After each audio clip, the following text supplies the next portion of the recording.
The 2026 primary season enters the home stretch with only a handful of states remaining after polls close tomorrow in Alaska, Florida, and Wyoming. Our Politics Monday duo is here to break down those races and more. That is Amy Walter of the Cook Political Report with Amy Walter and Tamara Keith of NPR. Great to see you both. Good to be here. Let's begin in Alaska, where voters will head to the polls in nonpartisan primaries tomorrow. We know the top 4 contenders in the U.S. Senate race head to the general in November. Amy, this is a race Cook Political and you have rated as a toss-up. Just days before the primary, though, there was some reporting about a campaign staff shakeup by the Democrat in this race, the former Representative Mary Peltola, senior officials removed from their jobs. What is going on there, and can a Democrat win? Yeah, well, first, what's going on there? The Peltola campaign says this isn't really a lot about nothing. This is just shifting job responsibilities of the campaign manager to a different responsibility and putting the deputy campaign manager into more of a day-to-day responsibility. Regardless, it gets to your bigger question, which is, can a Democrat win in this state? Now, Mary Peltola has actually proven she can win in this state. She won here in 2022 as a congressperson. Remember, Alaska has only 1 member of Congress, so she has had to run statewide before, won statewide. And even when she lost re-election in 2024, she still outran Kamala Harris by 11 points. Her bigger challenge is that even 11 points wasn't quite enough to get over the finish line. This is a very Republican state. And for her biggest concern right now, even as Trump is less popular than he was in 2024, is that the Democratic brand isn't any more popular. Already, we saw this last week, former presidential nominee Kamala Harris sent out a fundraising email saying, I want to contribute money to Mary Peltola, give to my PAC so I can give her money.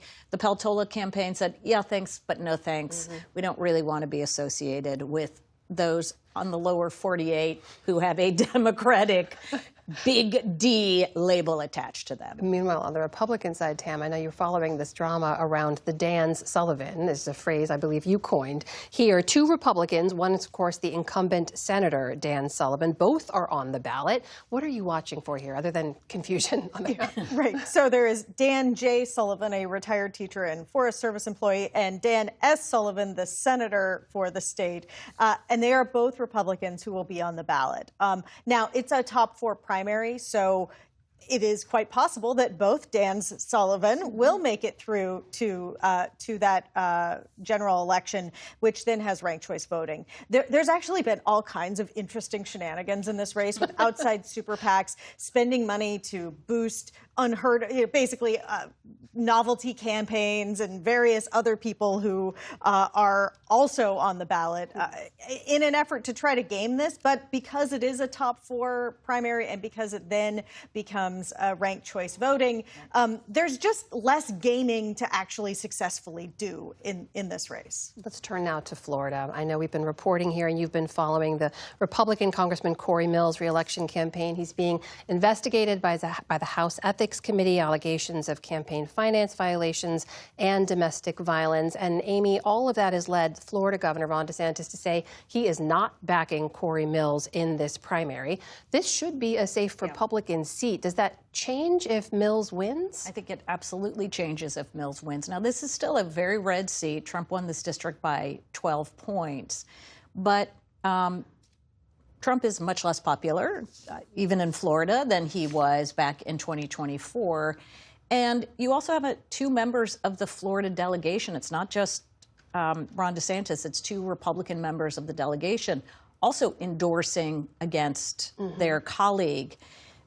With Trump less popular, Congress obviously not very popular either, in a year like this, to have somebody with this baggage is just one more reason potentially for voters in that district to either vote against a Republican or to stay home. And so this is why the worry from many Republicans, especially with such a very narrow margin in the House, of just putting any seat in play. And his own baggage puts it in play. Tam, meanwhile, on the Democratic side in Florida, Congresswoman Debbie Wasserman Schultz, one of the most powerful women on Capitol Hill, is not running in her own district, which was redrawn by Republicans there to be more red. Instead, she's running in a neighboring district that's actually majority-minority. It's a district that's consistently sent Black Democrats to Congress for decades. What are you watching for in this race? Watching to see, obviously, whether she's able to win in this race. She is obviously the biggest name running in this race, and there are multiple other candidates who are African American who are running, but they might end up diluting the vote, or it's one Debbie Wasserman Schultz versus a field of other candidates.